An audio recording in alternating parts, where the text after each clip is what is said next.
사랑하는 그루터기 교회 성도 여러분, 한 주 동안 잘 지내셨습니까? 우리 그루터기 교회는 지금 3주째 예배를 못 드리고 있는데요.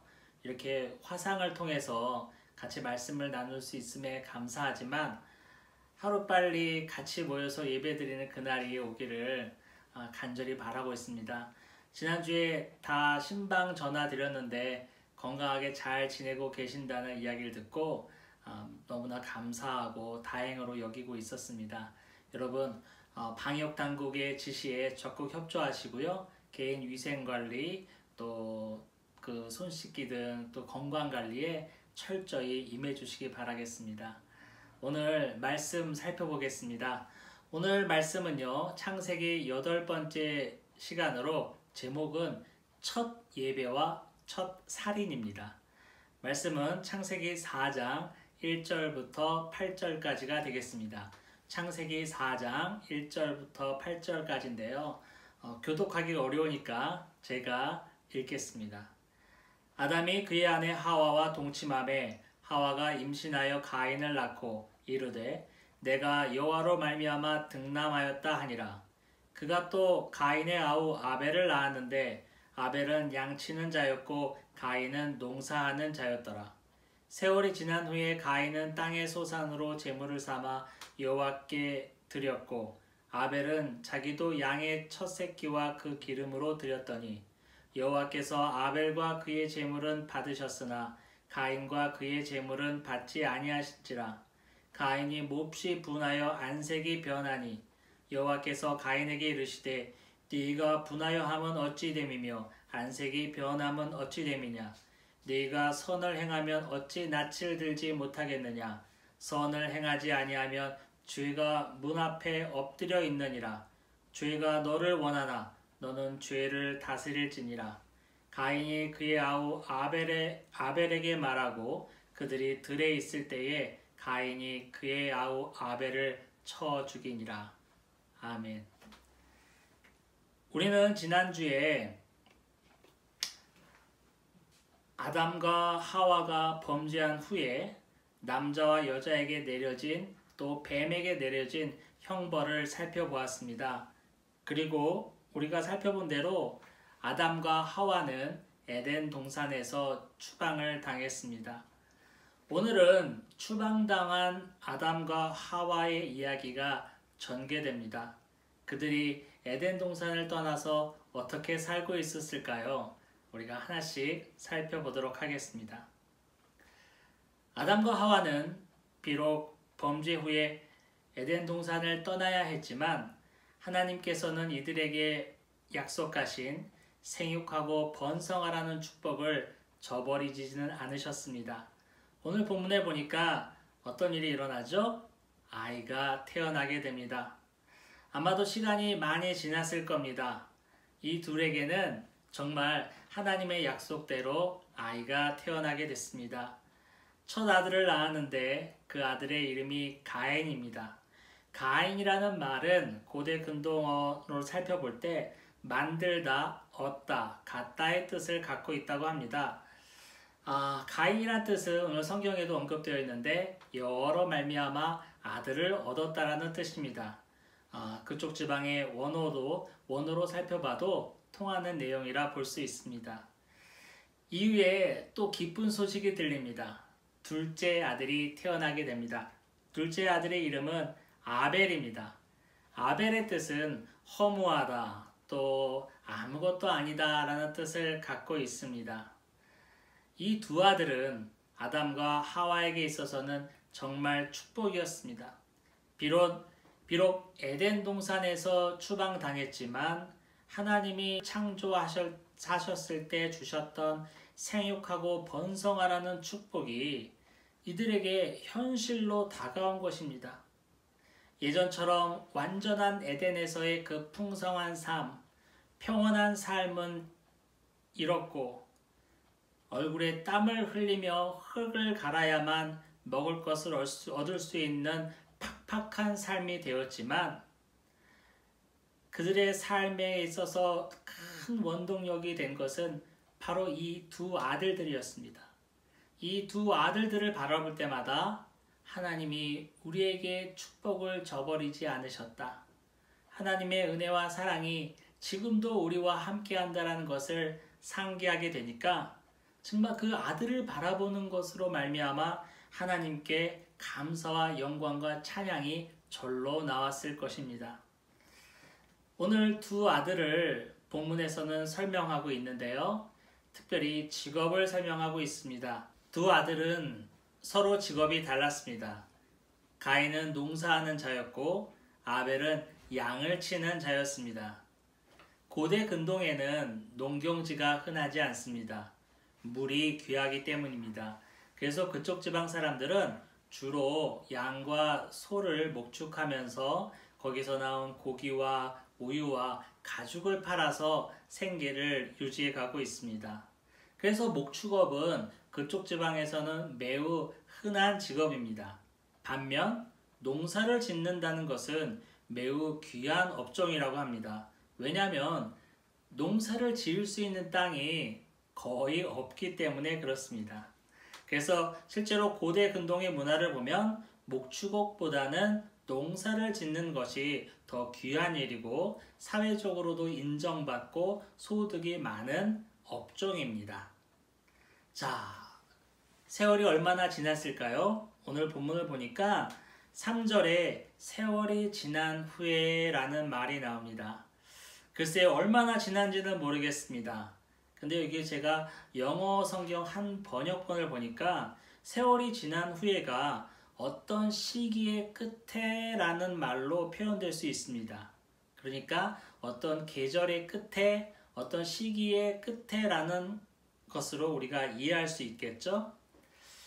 제가 지난주에는요, KBS 다큐 프로그램 23.5를 보았습니다.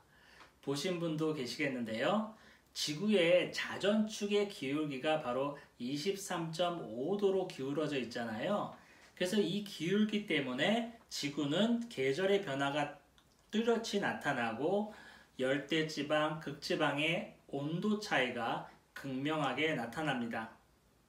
바로 세월이 지난 후에는 어떤 시기의 끝에, 계절의 끝에라고 우리 해석해도 좋을 것 같습니다. 아무튼 이러한 시기에 인류의 첫 예배의 모습이 나옵니다. 가인과 아벨이 여호와께 예배를 드리며 예물을 바칩니다. 자, 어떤 시기의 끝에 예물을 드리고 예배를 드렸다는 것은 아마 어떤 농사를 마치고 어떤 기간, 피리어드의 끝이라니까 아마 감사제로 예물을 드리지 않았을까 생각합니다. 바로 이러한 때에 인류의 첫 예배의 모습이 나옵니다. 가인과 아벨이 여호와께 예배를 드리며 예배하는 모습이 나오죠. 어떤 시기의 끝에 예물을 드리고 예배를 드렸다는 것을 보니까 계절이 맞춰지고 감사제의 성격의 예배가 아니었나 싶습니다. 가인은 농사를 짓는 자였기 때문에 자신의 땅의 소산을 하나님께 드리며 예배를 드렸습니다. 당연하죠. 자기가 지은 농산물이니까요. 그리고 여기까지는 아무 문제가 없어 보입니다. 그리고 아벨은 양을 치는 자였기 때문에 양의 첫 새끼와 그 기름으로 여호와께 예물을 드리며 예배를 드렸습니다. 근데요, 여기서 궁금한 점이 있어요. 가인과 아벨, 이 둘은 어떻게 예배를 드리게 되었을까요?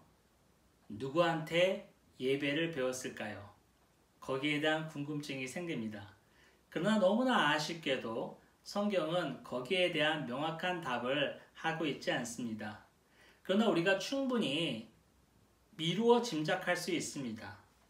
바로 자기 아버지한테 예배를 배웠을 것입니다.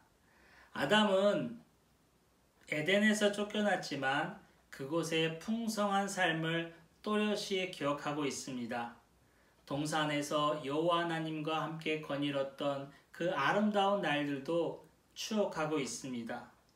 아들에게 그곳이 얼마나 좋은 곳이었고 하나님과 동행하며 산다는 것이 얼마나 아름답고 평온하고 평화스러웠다는 이야기를 엄청나게 많이 했을 것입니다. 마치 우리 어르신들이 자신의 옛날 시절, 내가 왕년에 말이야 이러면서 계속 반복되는 레퍼토리가 있잖아요. 그것처럼요. 그리고 아담은 두 아들에게 어떻게 해서 에덴을 쫓겨나게 되었는지, 어떻게 범죄를 하게 되었는지에 대해서도 이야기를 했을 것입니다. 그리고 쫓겨나는 아담과 하와에게 하나님이 희생을 전제로 한 가죽옷을 입히시면서 그들의 수치와 그들의 죄를 덮어주셨던 이야기까지 아마 아담은 두 아들에게 했을 것입니다. 바로 이런 이야기를 계속 전해 들은 이 아들들은 예배를 배웠을 것입니다. 자, 그런데요, 이 두 아들이 각자 자신의 소출로 소산으로 예배를 드렸는데 문제가 생겼습니다. 무슨 문제냐면요, 하나님께서는 아벨과 그의 제물은 받으셨는데 가인과 그의 제물을 받지 않으셨습니다. 큰일이 난 거예요. 한 아버지 밑에 태어나 똑같이 한 아버지 밑에서 예배를 배우고 하나님을 배워서 예배를 드린 두 아들인데 하나는 받아줬으나 하나는 거절당했습니다. 그 이유가 무엇일까요? 왜 받아지고 왜 거절당했을까요? 이것에 대한 이야기를 하자면 제가 한 40년 전으로 거슬러 올라가는데 우리 주일학교 때 초등부 때 선생님이 얘기해 주셨던 게 생각납니다. 여러분도 아마 그러실 거예요. 뭐냐면 아벨은 피의 제사를 드렸고 가인은 피의 제사가 아니기 때문에 받아들여지지 않았다. 이런 설명을 저도 들었던 기억이 있습니다. 결론부터 말하자면 우리 주일학교 선생님의 말이 맞지 않습니다. 왜냐하면 하나님은 동물의 제사도 받으셨지만 모세오경에 기록되어 있는 것처럼 곡식의 가루로 드리는 제사도 충분히 받으셨기 때문에 그렇습니다. 또한 하나님은 직업을 차별하시는 분이 아닙니다. 자기의 맡은 자리에서 자기가 열심히 일해서 거기서 나온 소산과 소출과 제물로 하나님께 예배를 드리는 것을 하나님은 다 인정하셨지, 어느 직업에서 나오는 것은 받지 않고 어느 직업에서 나오는 것은 받고 이런 식으로 직업을 차별하시는 분이 아닙니다. 우리의 상식선에도 맞지 않죠. 아마 히브리서에 피 흘림이 없은즉 죄사함이 없다라는 말 때문에 예전에 우리 주일학교 공과에 그런 식으로 교육 내용이 기술되었는지도 모르겠습니다. 또 하나의 접근이 있습니다. 뭐냐면 철저한 예정론에 입각한 설명인데요. 하나님이 아벨의 것을 받기로 작정하셨다라는 거예요. 물론 결과론적으로 보면은 이 철저한 예정론도 맞는 말이긴 하지만 이 본문으로 봐서 성경을 읽는 독자로서 이 텍스트만 봐서는 그게 거기까지 이해하기는 어려움이 있습니다. 자, 자신의 예물이 연락되지 않자 가인은 몹시 화가 났습니다. 원어로 보면 몹시 분하여 하나님을 노려보다, 째려보다 이런 말이 있다고 합니다. 얼굴색이 울그락불그락해졌습니다. 그리고 하나님을 화가 난 채 노려보고 있습니다. 사실 이 부분도 저는 인간적으로는 이해가 되기도 해요. 왜냐하면 평소 아버지께 배운 대로 하나님께 제물을 드렸는데 예배를 드렸는데 동생의 것은 받아지고 내 것은 거절됐다면 화가 나기도 하겠죠.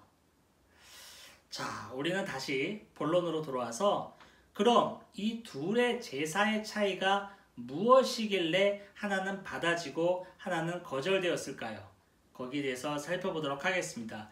그 해결책은 4절에 나옵니다. 4절에 뭐라고 나오냐면 아벨은 첫 새끼를 하나님께 바쳤다라고 나옵니다.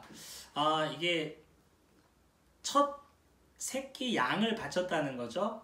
여러분, 이 첫 번째라는 말은 히브리 문화로 보면 상당한 의미를 갖고 있습니다. 뭐냐면 이 첫 번째라는 뜻은 이후에 나온 모든 것을 포함하는 내용이고 그 모든 것을 대표한다는 겁니다. 예를 들면 우리의 출애굽기에서 출애굽 당시에 애굽 땅에 내려졌던 장자의 죽음의 재앙이 있잖아요. 그래서 오늘 밤 애굽 땅에 처음 난 것은 위로는 바로의 왕자에서부터 아래로는 저 육축의 첫 새끼까지 다 죽겠다라는 그 장자의 재앙 말입니다. 거기서 첫 소생, 첫 것이라는 말은 뭐냐면 첫째 아들이란 말도 있지만 이후에 태어나는 모든 자손들을 뜻하는 말이기도 하고 이후에 태어난 모든 아들들을 대표하는 말이기도 하기 때문에 의미적으로 보면 그날 애굽의 땅에 모두 다 죽음이 임했다라고 보는 것이 맞습니다. 그리고 그리스도께서 부활의 첫 열매가 되셨잖아요. 우리의 부활의 첫 열매가 되셨다는 것은 그리스도 이후 구원받은 모든 백성들의 총집합으로 열매가 되셨고 또 이후에 구원받은 모든 백성들을 대표해서 구원을 받았다라는 내용이 됩니다. 이렇듯 첫 번째라는 내용은 상당한 의미가 있어요. 그래서 첫 번째를 첫 새끼를 바쳤다라는 것은 그만큼 모든 것을 바쳤다라는 것이 되고 모든 것에 대표했다는 것이 되며 그만큼 의미와 정성을 들였다는 것을 내포하고 있습니다. 또한 기름을 바쳤다고 그랬는데요. 이 기름도 우리가 그냥 고기 덩어리에 붙어있는 지방이라고 생각하면 안 되고요. 땅이 기름지다 이런 식으로 언어적 표현으로 좋은 부위, 좋은 고기를 드렸다라고 생각하면 되겠습니다. 자, 여기서 차이가 나는 거예요. 가인은 단지 자기의 소산을 드리는 데 그쳤지만 아벨은 여호와를 경외하는 마음으로 자신이 가진 제일 좋은 것, 첫 번째 것, 즉 모두 전부를 드렸다는 것을 우리가 알게 됩니다. 또 하나의 키가 바로 7절에도 나와 있습니다. 7절을 보니까 가인의 행함이 그리 바람직하지 못했던 것 같아요. 네가 선을 행하면 어찌 낯을 들지 못하겠느냐라는 하나님의 말씀을 보니까 가인은 그리 바람직한 삶을 살지 않았습니다. 여기서 선을 행하다 선은 윤리와 도덕 차원에서 이해하는 것이 아니라 오히려 삶의 태도, 삶의 방식으로 이해하는 것이 좋을 것 같습니다. 가인의 삶의 태도, 방식이 좋지 않았다라는 거죠. 그러면서 하나님은 뭐라고 말씀하십니까? 선을 행하지 아니하면 죄가 문 앞에 엎드린다라고 선포하십니다. 바람직하지 못한 삶의 방식은 결국엔 윤리, 도덕의 문제가 아니라 하나님을 얼마나 경외하고 얼마나 섬기느냐의 문제입니다. 하나님을 경외하지 않고 하나님을 섬기지 않는 자는 죄가 바로 그 집 문 앞에 서 있을 뿐입니다. 자, 분노에 가득 찬 가인, 화가 잔뜩 난 가인은 어느 날 동생을 들로 불러내고 아무도 모르는 사이에 동생을 쳐 죽입니다. 동생의 재물만 연락하신 하나님의 그 처신으로, 하나님의 그 연락으로 동생을 시기하게 됐습니다. 동생을 증오하게 됐습니다. 그리고 끝내 죽이게 됐습니다. 아까는 인류 최초의 첫 예배 현장을 우리가 살펴보았는데 지금은 인류 최초의 살인 현장을 보고 있습니다. 하나님을 공경하지 않는 자의 삶은 늘 죄가 바로 문 앞에 서 있습니다. 시시탐탐 문을 열고 들어와 죄를 짓게 만듭니다. 죄는 하나님을 경외하지 않음으로 시작됩니다. 하나님이 어떠한 분이신지를 알았더라면 그렇게 쉽게 죄를 지을 수는 없기 때문입니다. 사랑하는 성도 여러분, 오늘은 첫 예배의 모습과 첫 살인의 모습을 살펴보았습니다. 요새 우리 3주 동안 저와 여러분은 어떻게 예배를 드리셨습니까? 물론 함께 예배를 드리지 못해서 아쉬운 점이 있지만 혹시 함께 예배를 드리지 못함으로 인해 우리의 예배의 감격과 감동이 흐려지지는 않았습니까? 예배는 나를 창조하신 하나님, 나를 구속하신 하나님, 다시 오실 주님을 찬양하며 나의 모든 것, 모든 존재를 드리는 영적 제사입니다. 가인처럼 아무런 정성 없이, 형식 없이 그렇게 아무렇게나 예배를 드릴 수는 없습니다. 아벨처럼 자신이 가진 것의 가장 귀한 것, 모든 것을 드리는 아벨의 제사처럼 우리도 예배를 드려야 합니다. 여러분, 우리 기억하십시다. 함께 예배를 드리지 못한다고 해서 마귀 사탄에게 지어 흐지부지 되거나 예배를 소홀하게 되거나 그런 마음이 들지 않도록 깨어 있기를 원합니다. 우리의 전 존재를 바쳐서 아벨처럼 우리의 가장 좋은 것, 우리의 모든 것이 되는 몸과 마음, 물질과 재능을 하나님께 정성껏 드리는 예배하는 저와 여러분이 되기를 간절히 축원합니다.